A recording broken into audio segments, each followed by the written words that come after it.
So tēnā koutou, tēnā koutou, tēnā koutou katoa, talofa lava, and good afternoon everyone. It's a real honour to be here in my alma mater and to be a guest of the Department of Commercial Law and Gayam. Thank you so much for all your hospitality and everyone else in the department. And thank you, John, for the lovely introduction and a very prescient introduction. It is indeed an auspicious day or night or morning. Everyone's descending on Paris to set yet another agenda for how governments can yet again tackle the interrelationship between terrorist ideas, terrorist deeds, and contemporary media communications.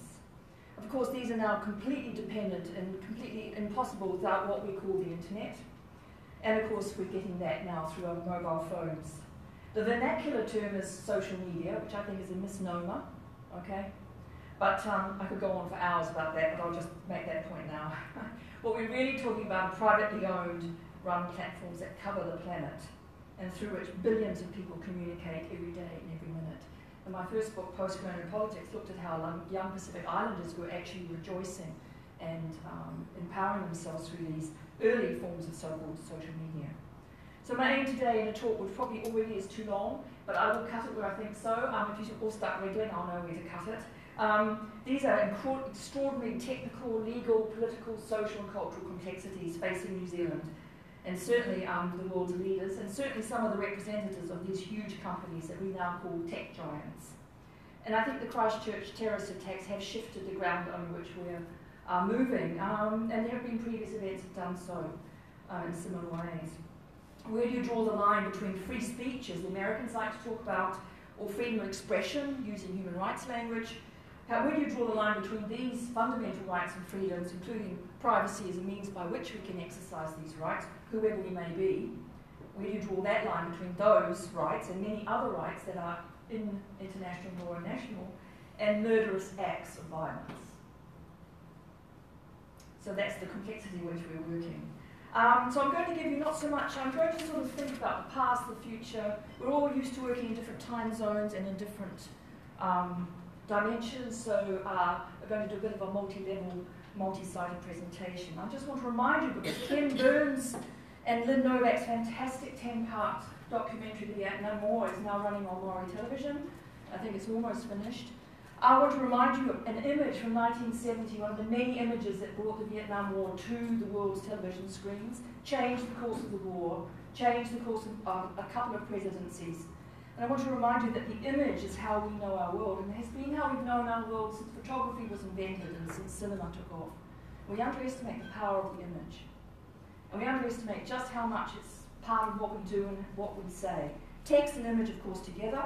But this is a very famous image in 1970 on a college campus in Kent State University when the National Guard opened fire on anti-war demonstrations and killed 4 young students, barely aged 20. And this is, in today's talk, this image went viral then, what they call viral then. So John Philo's Pulitzer Prize-winning photograph is actually of Marianne Vecchio standing over the body of Jeffrey Miller, minutes after he was fatally shot. So that's my first point. Context is everything, and contexts constantly change. The context in which we're working, now I live and work mostly in the UK and the European Union. I was born in the Pacific Islands. I was raised, bred and trained in New Zealand, so I'm a bit of a globetrotter. That has its advantages, but also its disadvantages. The point is that I cannot overestimate politically what is going on in the world today. Every recent European election and the members of the European Union has voted in extreme far-right parties with extreme xenophobic, jingoistic platforms. If they've not come to power, they have come to a point of having enough votes to leverage power in coalition governments or whatever the form of government it may be. And this is clearly a pattern. So white supremacist is now a term we use, but we have an extraordinarily scary shift through the political system. We do live in democratic systems, and there seems to be no real response to these very powerful populist platforms from the extreme right, proudly white supremacist, proudly Islamophobic, proudly intolerant. That's the context. But we're here to talk about the internet and everything about it. I'm not going to mention any trademarks or brand names as far as I can, but I want to remember that a very astute and tragic figure because he himself died at the eve of the Second World War. Walter Benjamin, in his very famous artwork essay, reminded us that the manner in which human sense perception is organised, and by this we mean mobile phones, our screens, our laptops, our devices, the medium in which it is accomplished, which we call multimedia if we like, is determined not only by nature, but by historical circumstances as well. And so here we see an example of how, in fact, the very idea of the internet, however defined, has now become seen in some advocacy circles, certainly at the UN in terms of sustainable development goal, a development goal in itself. This is not a minor matter. 100 years or so later from this nearly 100 years since Benjamin wrote this first essay, we can see that the form and the architecture in which consent is manufactured, if I may borrow from Chomsky, so-called fake news is propagated and circulated. The form and the architecture may have stayed, may have changed, but the substantive issues have not from a philosophical legal point of view. The old argument, freedom from and freedom to. So I want to bear that in mind. So it isn't just lawyers and politicians and tech people and big companies that are busy with these questions, philosophers, theorists, artists. So I want to show you a little bit of art. And this is from a Kiwi artist, Simon Denny, whose extraordinary installation at the 2015 Venice Biennale articulated and presented what he called secret power, and this is at the point where Edward Snowden's revelations were rocking the world. And this is one where he puts together some mottos from then what we call the anonymous movement, anonymity no longer being really possible, but they called themselves anonymous. And now we have this don't worry, we're from the internet. Once that was a really encouraging catch cry, now it's kind of spooky. So even within the time that Denny's exhibition here took place in the Serpentine Gallery in London, and now it just doesn't feel quite the same. That's how quickly these things shift. Okay? So I put it in inverted commas because I'm still arguing with people about whether we use a narrow engineering definition, if we get really cultural studies like and include everything. I'm going to include everything because everything is on the table. Even if not explicitly on the table in Paris, it is implicitly on the table. Questions of design, functionality, terms of access, cultures of use, whether content is defined by the user, whether content is defined by the professional media organisation, whether these huge companies are content providers or simply intermediaries, so they're not publishers, they don't fall under media regulations, etc. Issue about transmission, how you manage the data or not, the big issue of commerce, and social media implying sort of traditional understanding of media, news, and everyday communications. So I'm just using the internet in the horribly loose way possible, just in order to keep an idea of just how many topics are clamouring for attention here. So it's an enormous area. But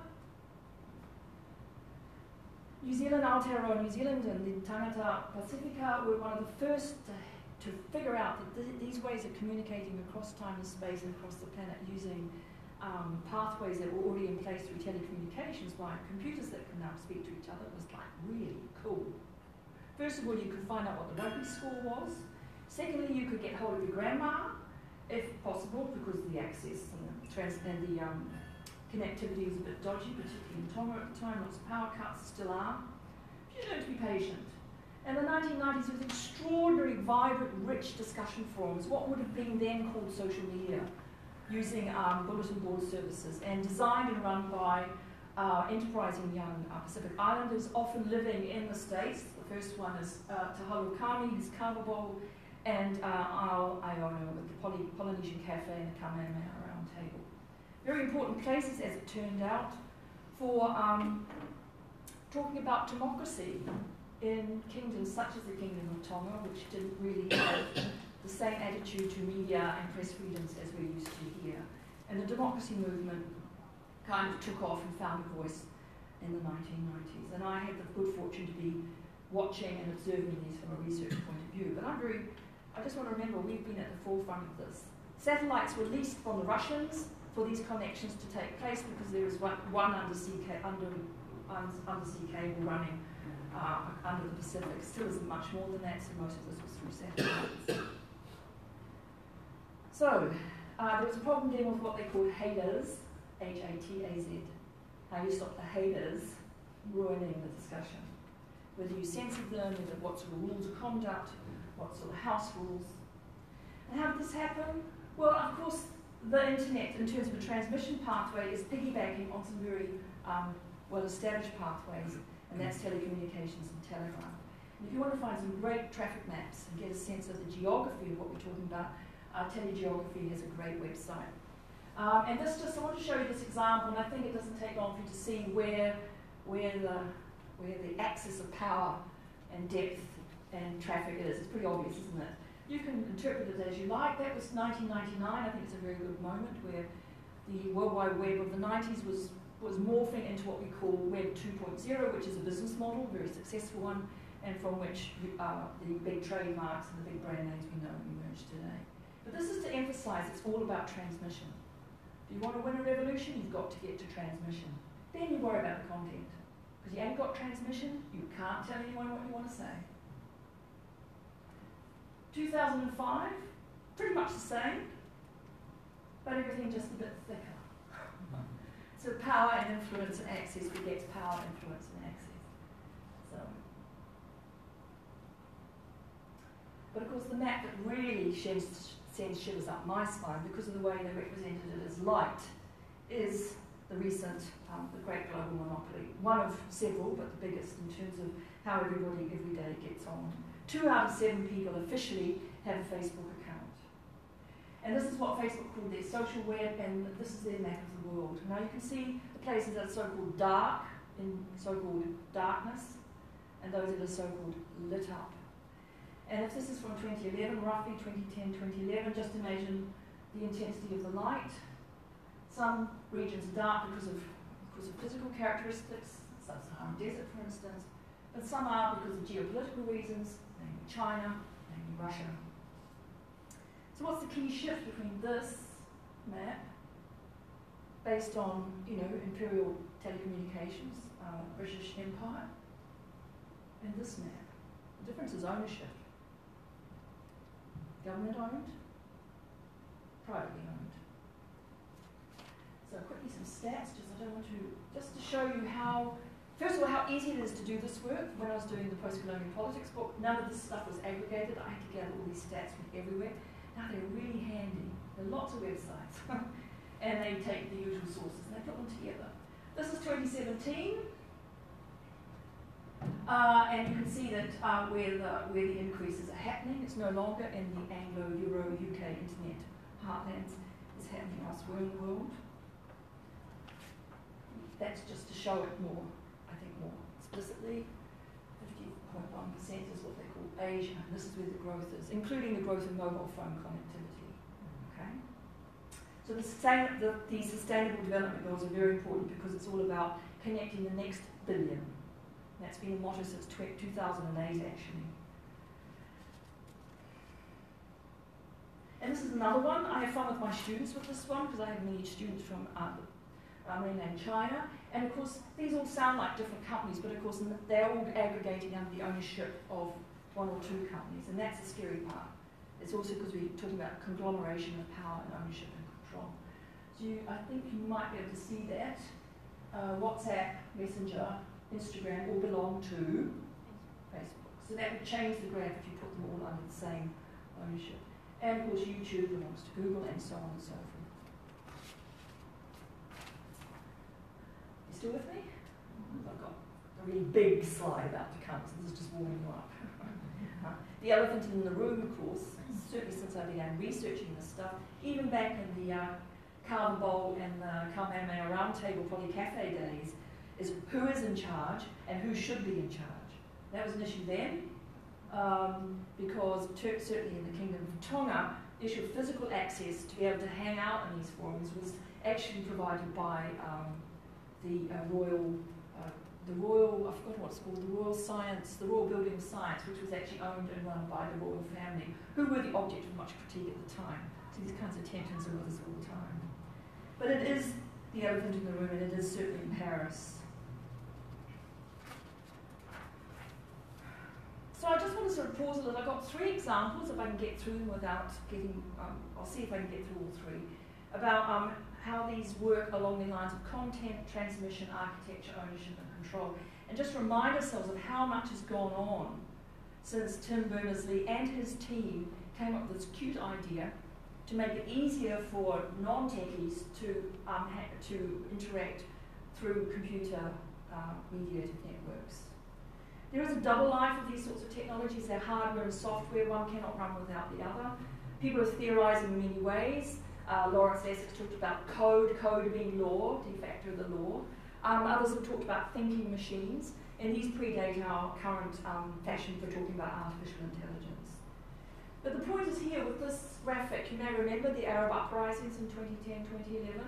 There is a moment in this set of huge social transformations in which Vodafone and the former president of Egypt, Mubarak, very quickly organised it so that Vodafone would cut off access to the mobile phones that all the people on the street were using to send their videos, to send their photos, to send photos of police brutality.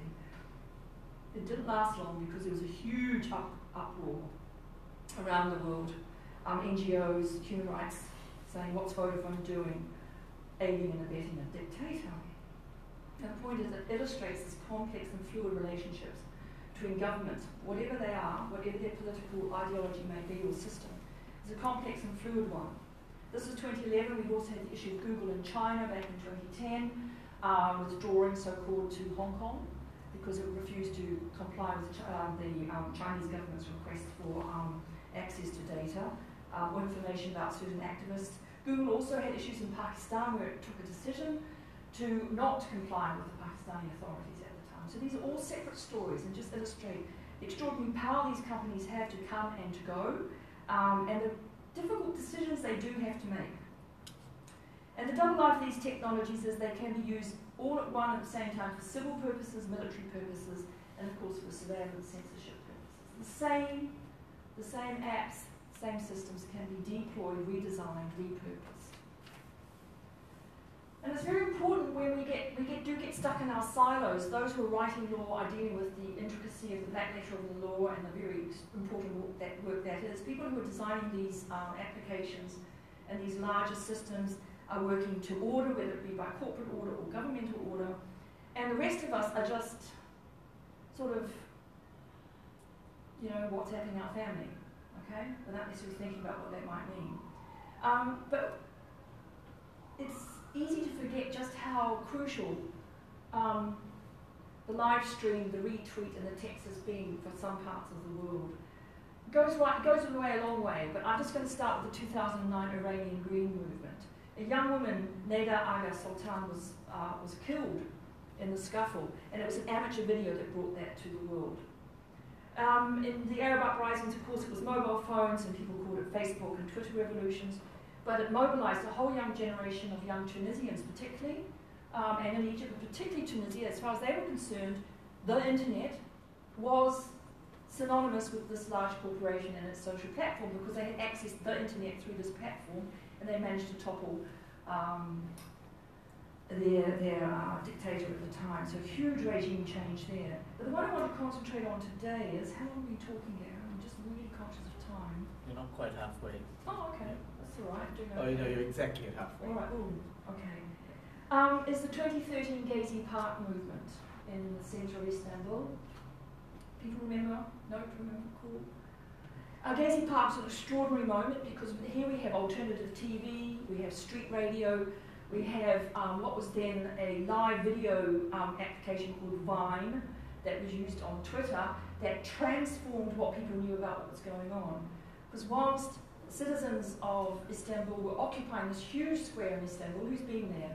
It's Taksim Square, massive. So water cannons being used, the usual stuff.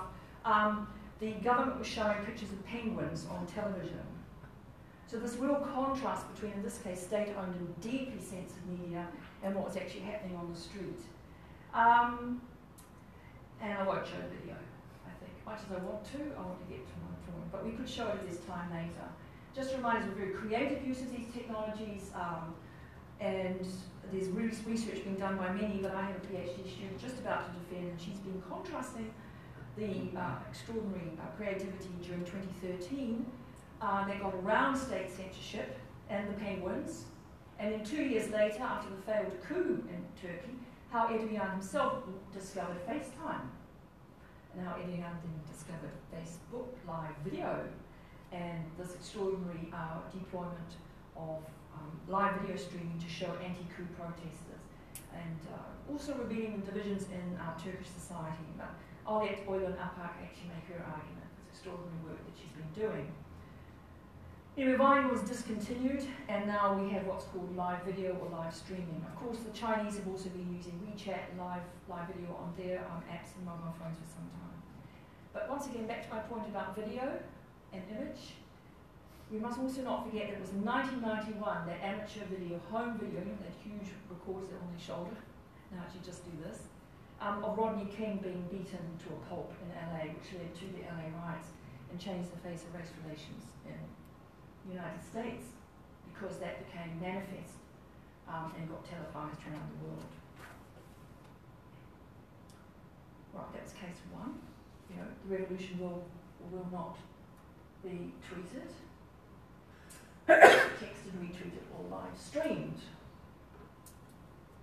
But of course, case two is the issue around surveillance. Now, anyone working with human rights and internet policy making, the politics of internet design, has been dealing with this, because surveillance is the other side of the coin to privacy advocacy. Look, all governments carry out surveillance. Law enforcement carry out surveillance. But it's the merging and the mission creep between those sorts of law enforcement and surveillance done with due diligence and with search warrants, and the easiness it is to conduct ad hoc de facto forms of surveillance without those checks and balances. And the mission creep, as many have noticed, between that and intelligence gathering. But that too is not a new thing. If you've seen the film Das Leben der Anderen, which is the lives of others, this is the Stasi agent in former East Germany listening in to his subjects of surveillance and basically falling in love with them. That's the story. But the story is really about just how the object of surveillance and the surveyor become deeply, intimately involved, even if their jobs are diametrically opposed. If you haven't seen this film, it's really worth watching. It's some lovely old tech as well. Really, I love old tech. I'm a bit of a retro head. But of course, the real issue's been this: since Edward Snowden blew the whistle, on extra legal, lawyers in the room can correct me, extra legal forms of surveillance through the Five Eyes Alliance, which is the US, Canada, Australia, New Zealand, and the UK. And that's really what brought the human rights advocacy really into the public eye. Before then, it was pretty much a Cinderella topic. Nobody was interested. It was all too dry, all too technical. But Edward Snowden revealed that there was all this basically illegal data gathering and spying on people's dinner times, just in case they could be a terrorist. So that was the justification under the anti-terrorism laws in the US. So we've had since then an explosion of very important discussions, whether it be through governments, whether it be through the tech sector, whether it be through human rights activists and civil liberties activists. The issue of legality, when and where is something legal, the shifted grounds of jurisdiction, which is a really thorny issue for states, because they no longer rule completely over these transmission networks. They cannot tell a data packet to stop at the border and show its passport. It just is gone already. And issues around where human rights standards can be not only recognised, which is half the battle, but also then deployed and exercised in ways that are technologically and legally coherent. Many judges realise they don't have the knowledge of these technical cases they're having to rule on. But of course, what's really going on is actually super depressing. The people who design these systems remind us we actually have zero privacy online. If we think privacy is an absolute, we can discuss that later. But privacy is one of many human rights that are guaranteed under international law, and in various ways through various constitutions, more or less. I think it's, I'm going to use it today as a sort of rubric for many other issues around the ability to gather together, the ability to say what you think, even if what you say, what you think is abhorrent. And I just note here for the record, I do not in any way condone the live streaming of this murderous act of terrorism in Christchurch. I'm not condoning any of this. And that's from the CEO of Sun Microsystems, one of the the shadowy giants in the tech giant sector that we don't get to see much, but they're very important in terms of how the internet as an architecture and a system and a service provider actually runs and works. This was from a great exhibition run by Tactical Tech in 2017. Back to ordinary people in parts of the world where they're dealing with, you know, pretty repressive regimes.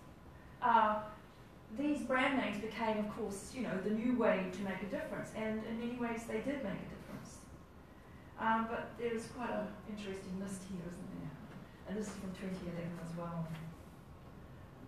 It's one of my favourite images, so I just thought I'd throw it up there. Okay, so how can we make a difference? 15 minutes now. First question is, who are we? Who's this we? Who are we? Who are we? Who am I? Okay? But there is something about making a difference. If these technologies, they really make a difference already to our lives. If you can imagine going without your phone, imagine going without your application that gets you in touch with your partner, your daughter, your son, your mother, your grandma. It's just impossible to even imagine. I don't think I even need to ask that question. It's not even rhetorical. I know you all go like, no, I can't go without it. But if there are issues to be discussed about law, about the due application of law, about perhaps the revision or the upgrading of human rights law, which is a very delicate topic, human rights in their physical sense, in their traditional understanding, are already pretty shaky and under threat every minute of every day.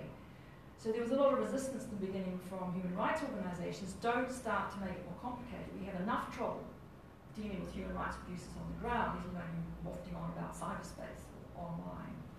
Things have moved since then. Who should be at the table, particularly in Paris? Experts, elected representatives, civil servants, tech experts, representatives from Al-Noor Mosque. Why not? Representatives from Sri Lanka who've lost their families in that ghastly attack. Representatives of the families of 9/11, which was live streamed, by the way, except the live streaming service then was called CNN, which was called the satellite television. Who should be at the table? Well, if we're talking about things like hate speech, terrorism, abhorrent acts, abhorrent expressions of values we don't accept, whoever we are. So here we go. Moving up a level. Because Jacinta's representing us in Paris, and she's at the highest level. And I wish her well. But this is not the first time there's been a global summit about these issues. It's not the first time that governments have suddenly realised, oh my goodness, we can't just let these companies do what they want. We've got to deal with this. Now the thing is, the tricky part is, in the UN you've got governments, you've got the private sector, and you've got what's called civil society. And various sorts of UN bodies have various sorts of affiliation and guidelines for attendance. Anything to do with internet policy making is actually literally open to everybody. And I think, maybe I should take it off now. Worst kept secret is the Internet Governance Forum. You don't have to pay to go. You don't have to be part of an official non-governmental organisation to go, as long as you can afford the airfare and the accommodation. It's in Berlin this year, so pretty cool excuse. You just register, give away all your data, and they'll check that you're okay by checking your passport, and you can go. So these are extraordinarily open UN-hosted events, and I think it's almost a happy accident. But you've got to realise governments are accountable to national and international law. And so there's representatives, and also their citizens, government reps. Corporations are, accountable to the national jurisdiction in which they're registered, but also they have ownership of the designs and the hardware, so they own them, they have proprietary rights, that's very clear. The hard part is, what can we do to make a difference, is the rest of us are just the meat and the sandwich. The only legitimacy you can have is just by being there long enough and finding a focus for long enough to be able to interact intelligently and in a well-informed way. But civil society organisations there do not have a remit as such, except they're called civil society organisations. They're not governments, they're not corporates. So this is the domain in which these discussions are taking place, and they're called multi-stakeholder consultations. Multi-stakeholder, meaning everybody, supposedly. But this has been going on for quite some time, so I want to wind up today by reminding us of just the context in which Jacinda Ardern and her team are actually interacting with Emmanuel Macron. And I've gone right back to 2003, way back before, you know, these big companies were just startups in somebody's garage. And the UN was hosting something called the World Summit on the Information Society. Then it moved on to this set of meetings called the Internet Governance Forum. And I've just thrown in a few kind of what I think are key events and key outputs, because we find ourselves referring to them. The Charter of Human Rights and Principles I'll address in a minute, because that's the one I'm closest to. But in 2011, Franklin, the Special Rapporteur, I think we have to credit him with the first UN official to actually say, as I've quoted him here, that the freedom of expression, because that was his role, the Special Rapporteur for freedom of expression, exists online as well as offline. Now, it's just an addition of the word, exists online as well as offline. Not much, but words matter in the UN. So once you get it in on the record, what's that mean then, if human rights exist online and offline? What's that mean? How do we articulate that? How do we exercise those rights? What happens if those rights, as privacy commissioners know around the world, when our privacy is undermined and abused? Who do we go to? Where's our legal redress? And from there have flown a number of resolutions. I'm just putting up 2012 one, the promotion and protection and enjoyment of human rights on the internet. Phrases change, and that's due to his report. And then the right to privacy, and from which we have a lot of privacy commissioners, and the appointment of Joe Kanatachi as the first special rapporteur on the right to privacy. But in between, a whole lot of stuff going on, so I've been selected. 2014, a meeting which I think is possibly comparable to the one happening in Paris, is the Net Mundial meeting, run in Brazil when Dilma Rousseff was still in charge. At the point, something called the Marco Civil was being passed into law, and that's when she actually signed the document that made it law. And that was hosted by ICANN, which is one of the internet power brokers, the Brazilian government with a lot of funding from Germany and other European governments. But they came up with a multi-stakeholder statement, and that is the basis on which people will be watching what happens between Macron, Ardern, Theresa May, and all the rest. And the basic sentiment at the moment, based on what I've been reading, is there's a certain indignation that we haven't been invited. Not enough of us have been invited. It's a bunch of governments getting together to basically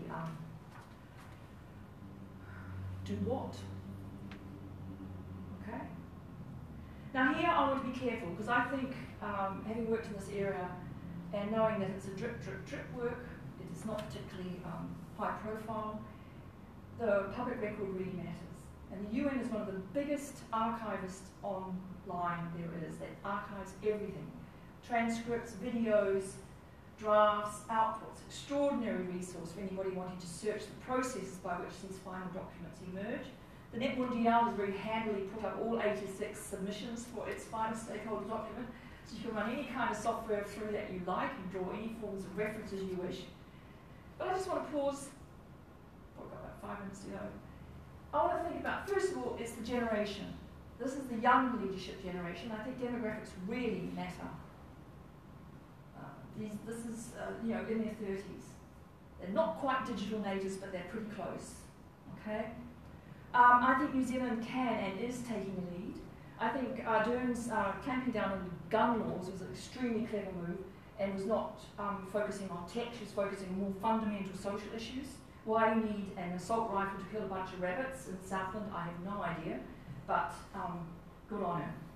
And leading the way in climate change, you would have noticed that Guterres, who was just visiting the Secretary General of the United Nations, was focusing on that, on the zero carbon. He wasn't focusing so much on this, but on climate change issues, which has enormous implications, because those little devices we all love to use are contributing to global warming in ways that would make your blood curdle. And the server farms that store all our data, so Five Eyes can have a snoop, are as big as 7 football stadiums. So we're talking about enormous climatic environmental influence and impacts. This meeting could be a new benchmark, could be along the lines that I feel, this is my selection. Methodologically, I could be challenged, but I will come up with an argument if asked. But I think this could be a new benchmark. We'll have to see. It could be more of the same. The point I want to say is it's not the first meeting of this sort. Right. Now, what have I been doing all this time? Well, I've been busy with this project. I was observing it as a researcher, and then I got ethnographically speaking, one participates and observes, and I was told.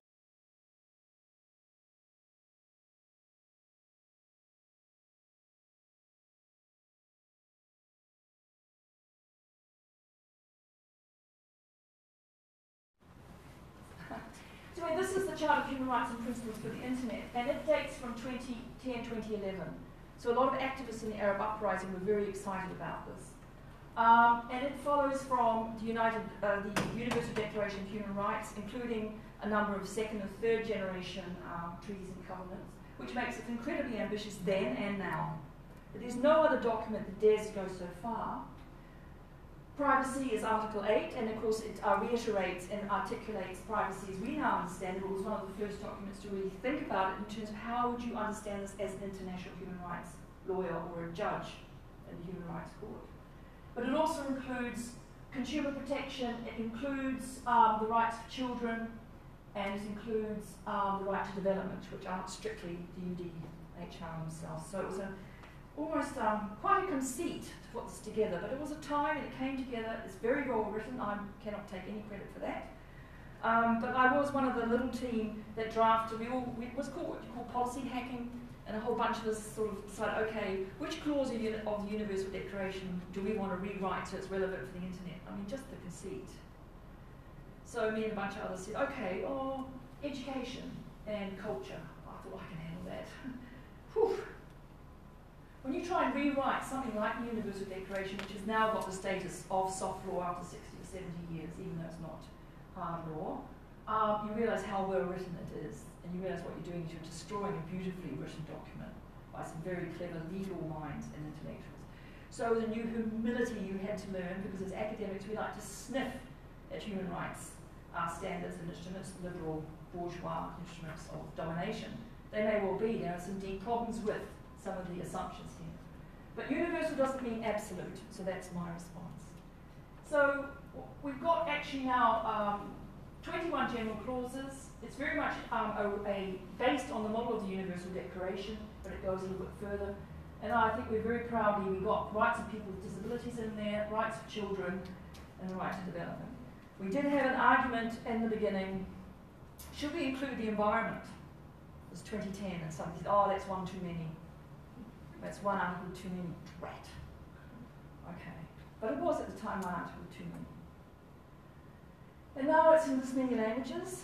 The French one's only just come off the press, strange enough, for a UN-hosted project. The French version took a little while. But we have every world language there. And I personally am very proud to have been able to lead the booklet project. But as one of the drafters of the final version, an Austrian legal specialist, Wolfgang Benedek, who said to me one day, all this digital Wikipedia stuff, it's all well and good, but people want something to hang on to. People want something they can grab and look at. So we went from virtual to analog, and it's been a huge success. There are any funders in the room. We've got Berlin coming up. But we have, I've forgotten how many, 1, 2, 3, 4, 5, 6, 7, 8, 9, 10 languages, including Arabic, different sponsors. Every translation has its own story. Every translation was done by a different group, struggled with the terminology, the issues. Some had to be done in secret. And a couple of them, the Mandarin and the Kurdish version, we still haven't got money to actually format because non-Roman alphabet's a bit harder for a graphic designer. But this design has been incredibly successful. And just when I thought we'd had enough languages, this one came on. I haven't checked the translation yet. I don't speak Russian, so any Russian speakers here, I'd love you to have a look. But this was a labour of love from one Russian scholar who's been coming to the Internet Governance Forum. And that's the type of pattern at my flat in Amsterdam, just a strange cultural thing. So I'm nearly finished. I am actually about to finish.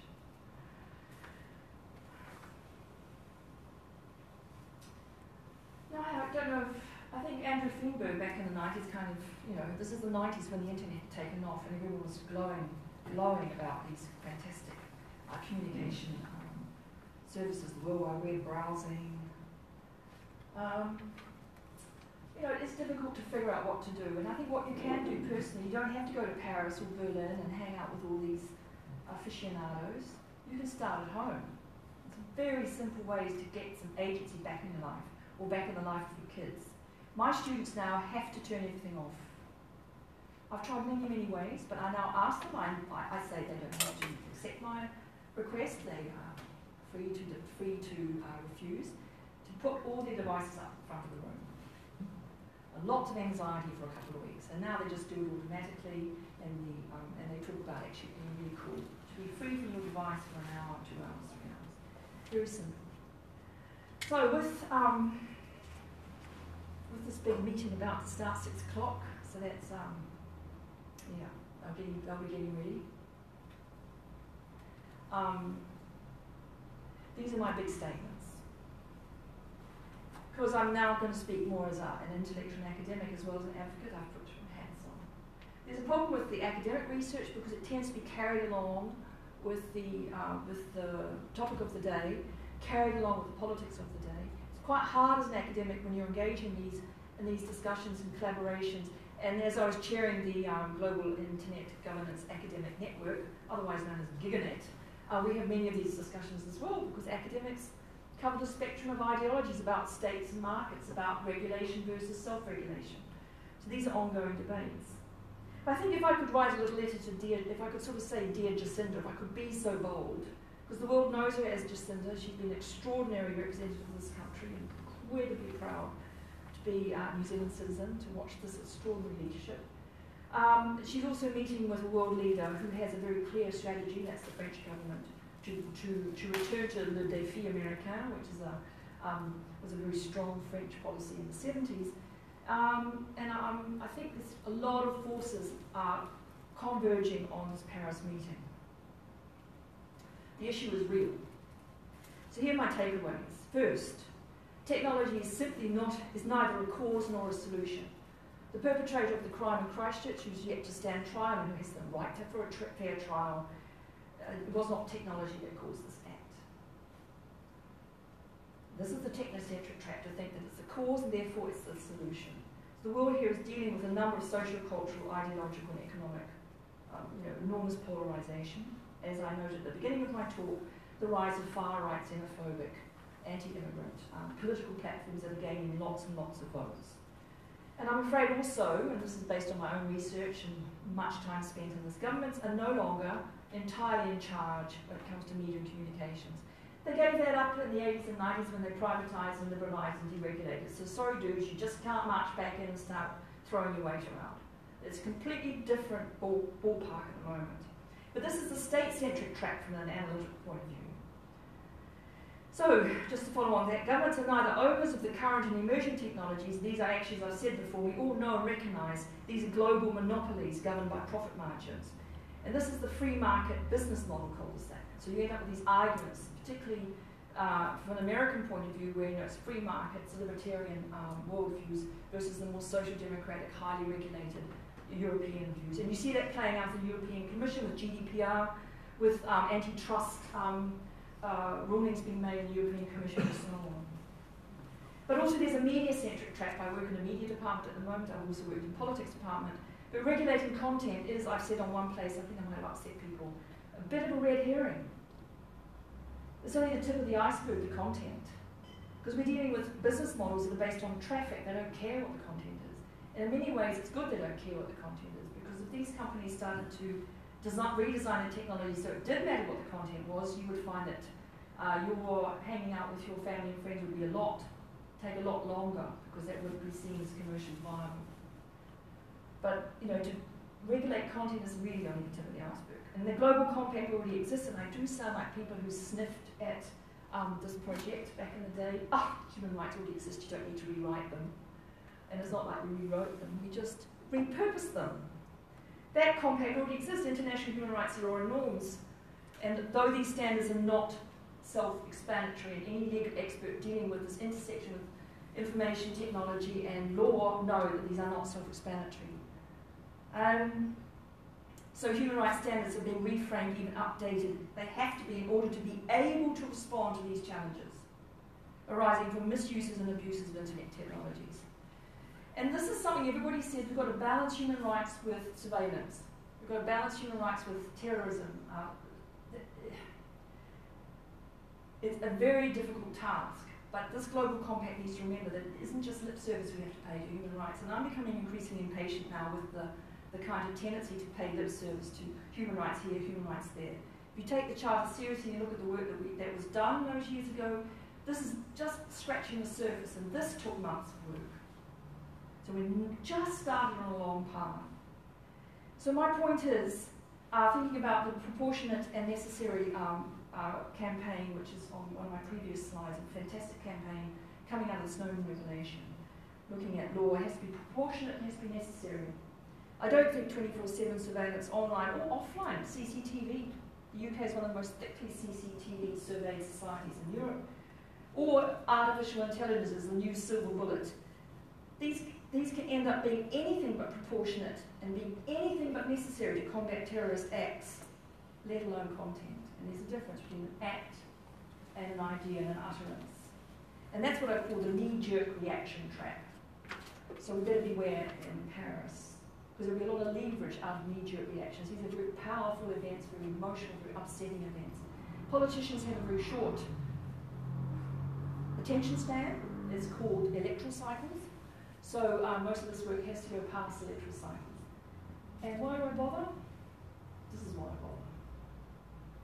When you translate something like this into somebody's language, and this is this generation, and they realise that this stuff they use and love, and they realise that their government might be doing things they don't feel comfortable with, the joy, and this is real, it's extraordinary to hand this fresh Portuguese translation to a bunch of young people in João Pessoa, which is up in the northeast of Brazil, where the Internet Governance Forum was in 2015, one of the poorest parts of the country. And I think because human rights abuses using technology, there's something called tech abuse now, stalking, molestation of children, online bullying. The human rights abuses are now intertwined with technological misuses, and that's the next generation that have to live with that legacy. So there's a lot going on. And I think I'll leave this lovely photo. I hope you can feel the joy. And that's why I continue with the drip, drip, drip, drip, drip. We're changing the way we frame the world and the way we speak about the world. And realise that the short solution, the tech solution, is not the sustainable one for the next generation. Particularly because the technology is powerful and there's a lot of money out there to design it in even more powerful ways for different purposes. So thank you for listening. Kia ora. Ngā mihi.